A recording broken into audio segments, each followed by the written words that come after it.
Hello everyone, we're Team 1. Our topic is Clean Water Technology, Analysis and Application of Household Wastewater in Kenya. We're here to present our research and the solution of Kenya's wastewater problem. There are two reasons why we wanted to do this research. First, Kenya's wastewater.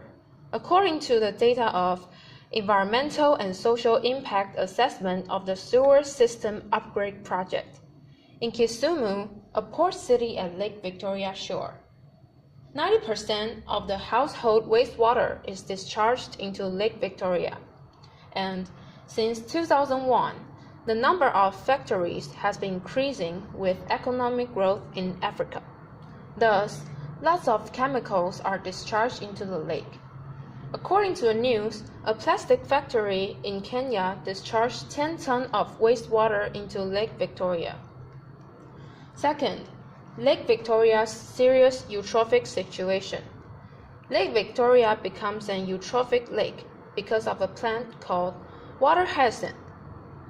Water hyacinth is an exotic species for Kenya that it doesn't have any natural enemy. Its environmental adaptability and fertility is so good that they will cover up the whole lake. The other species in the lake will die because they can't get enough sunlight. And the connection between wastewater and water hyacinth is that the former will help the latter grow much more rapidly. In this picture, we can see the chlorophyll concentrations distribution. The concentration beside the shore is obviously higher than that in the middle of the lake, which means the water hyacinth mostly thrive beside the shore. We can infer that family and factories' wastewater is the main reason. And the last, we didn't choose factories' wastewater as our research object because it needs the government to control. So we choose families' wastewater as our research object. Here's a successful example. Japan uses diatom to solve the eutrophic problem, and the result was satisfactory. The phosphorus concentration was 37.7 mg per liter in the beginning, and decreased to 6.4 mg per liter after diatom is used. It's a big success. We wanted to use the same theory in Kenya. We thought of replacing the plant diatom with vetiver. Well, in 1998, Kenya's government released weevils into Lake Victoria, but it takes 20 years for weevils to consume the whole water hyacinth. During this process, there must be more wastewater discharged into the lake, so we utilized the tropical weather in Kenya, using a tropical plant called vetiver to ingest phosphorus. We also found the saying says starch liquid will also help bring down the concentration, so we add it into our experiment.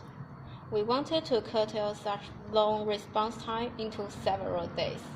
Also, the solution that the government implements is not effective. The best solution is to block the source out. Here is our process. We set up 3 boxes to observe the ingestion of wastewater. We use spectrophotometer to measure the phosphate absorption. We didn't do anything to the first box, it's just wastewater. The absorption was 0.01A in the beginning, and after 4 days, the absorption maintained. It didn't decrease to a harmless absorption. Last, we used the water to cultivate white shrimps. They can only suffer 0.1 to 0.3 mg per liter phosphate. The result was the white shrimps died in only 10 minutes. The second box planted the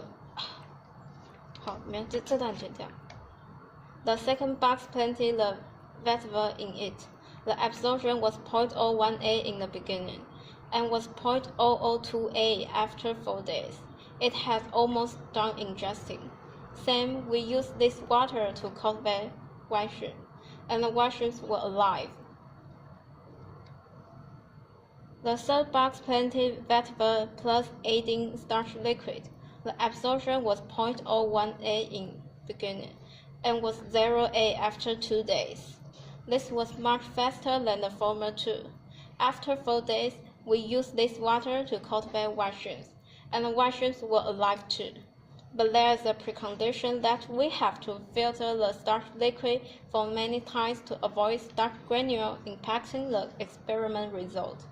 However, the starch liquid wouldn't impact the white shrimp's survival circumstance and wouldn't make harm to the environment. According to the Beer-Lambert law, we can know that the absorption is proportional to the concentration. According to the feature before the experiment, the absorption is 0.01 A. In 2 days, wastewater's absorption didn't have an obvious reduction. The absorption of the base plant vetiver brought down from 0.01 A to 0.003 A. The absorption of the base lab as starch liquid brought down from 0.01 A to 0.001 A. In 4 days, the absorption of wastewater maintained. The absorption of the base lab plant vetiver brought down from 0.003 A to 0.002 A.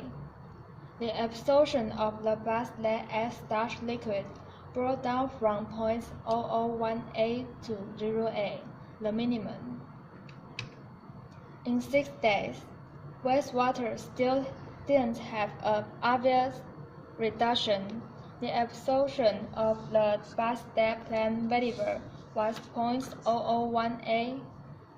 The absorption of the base lab as starch liquid maintained. Next, through our experiments, we successfully proved that vetiver can ingest phosphate in such short time. And we connected vetiver and starch liquid's advantage to make the whole process more efficient.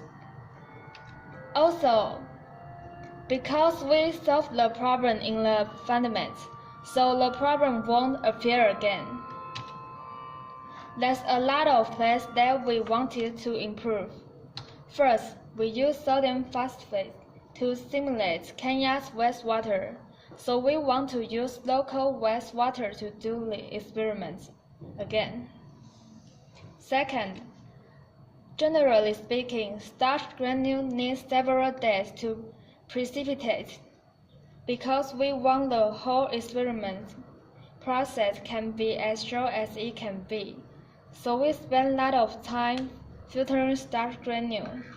We wanted to find how to filter the starch granule in a faster way. Third, maybe there's more plant that can ingest phosphate and it will be cleaner than vetiver. We'll search for more plants that can be more effective. We'll do more further research about these 3 points.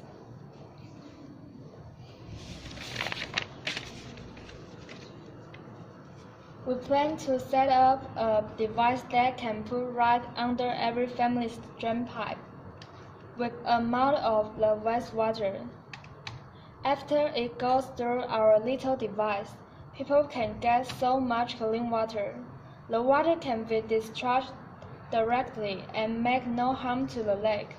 Also, we want to apply it to every family, so we want the cost to be as low as it can be. These are our sources. That's all for our report. Thanks for your listening.